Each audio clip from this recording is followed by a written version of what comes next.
Characteristics of living things.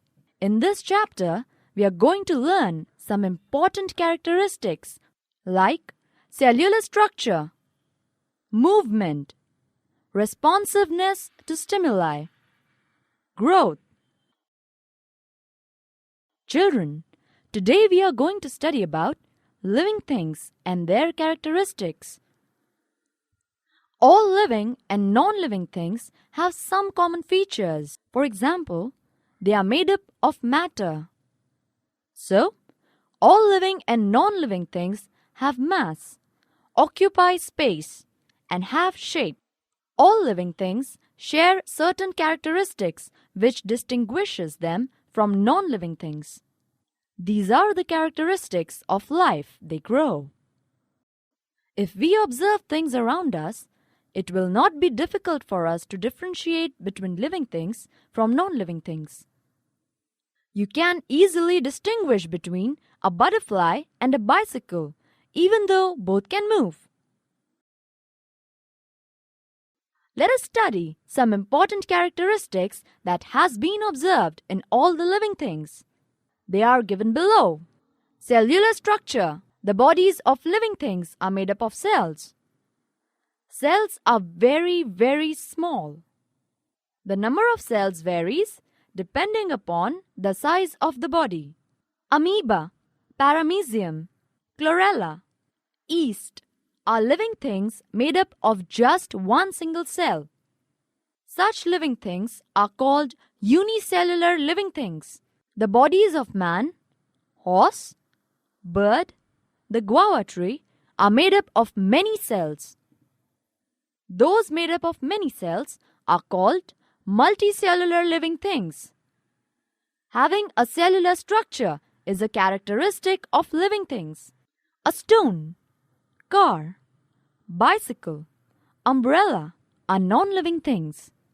Non-living things do not have a cellular structure. Movement. Children, we all know very well that a fish swims in water. A frog leaps, a butterfly flies, and people walk. The action of swimming, leaping, flying, walking are called movements. All living things move of their own accord.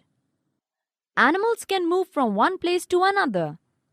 This motion is called locomotion. Plants make some movements, but do not change their place. For example, a climber moves towards a support. Non-living things do not move of their own accord. If a stone is kept in a certain place, it will remain there for years together. It cannot move by itself.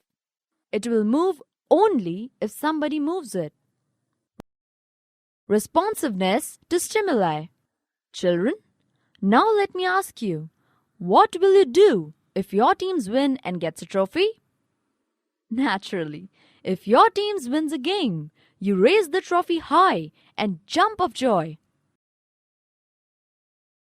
If you stub your toe, you cannot help squealing. Ouch! Sometimes our mouth waters at the sight of tamarinds or slices of raw mangoes. The squealing, the watering of the mouth are examples of a living things giving a response to a stimulus. Activity. Take a plate and place a few pieces of sweets on it, and keep the plate in the corner of the room. What do you observe? We see, within a few minutes, the plate is covered with ants. If we observe keenly, we see a row of ants carrying small pieces of sweets and walking. Activity. Take a sunflower plant. Keep it in open place and observe it. We see that the plant kept in the open place. The sunflower faces towards the sun. So, from morning to the evening, the direction of flower keeps on changing from east to west. In other words, the sunflower responds to the sunlight. Roots of the plants grow towards the source of water. From these examples, we see that when living things receive a stimulus from something in their surroundings, they respond to it. This characteristic of living things is called responsiveness to stimuli. While walking on the road, if you prick yourself with a nail, a sound like "kss" will escape you spontaneously. What if the nail were to prick a stone? Non-living things lack the ability to respond to stimuli. Growth. Children, you all must have seen many things growing around you. Like small plants and animals grow bigger day by day.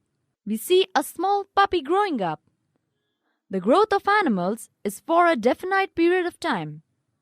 A human being grows from birth till he or she is 18 or 25 years of age. There is no limit to the growth of plants.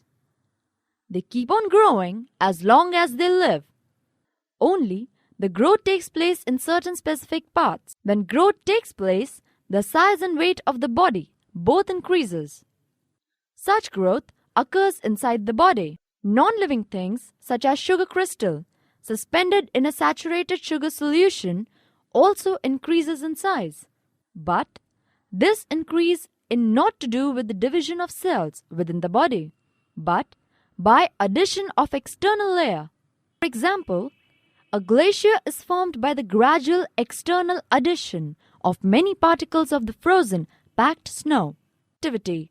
Observing growth in living things. Take some mustard seeds and place moist blotting paper or cotton in a dish. Sprinkle some seeds into the blotting paper or cotton and keep the dish in a warm, well-lit place. Sprinkle some water on it. As we observe the seeds for next 2 days, we see small plants have shoot up for the mustard seeds. So, we see that there is a growth in the living things. In non-living things, growing your own stalactite. Fill 2 jars with warm water. Add washing soda to each jar and stir until no more soda dissolves. Take a 20 centimeter length of wool fiber and attach a paper clip at each end of it. Put the ends in the jar so that the wool hangs between the jars. Leave the jars for several days. You will see a white stalactite growing down from the wool.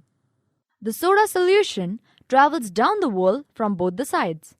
As each drip of soda solution evaporates, the soda left behind makes the stalactite grow.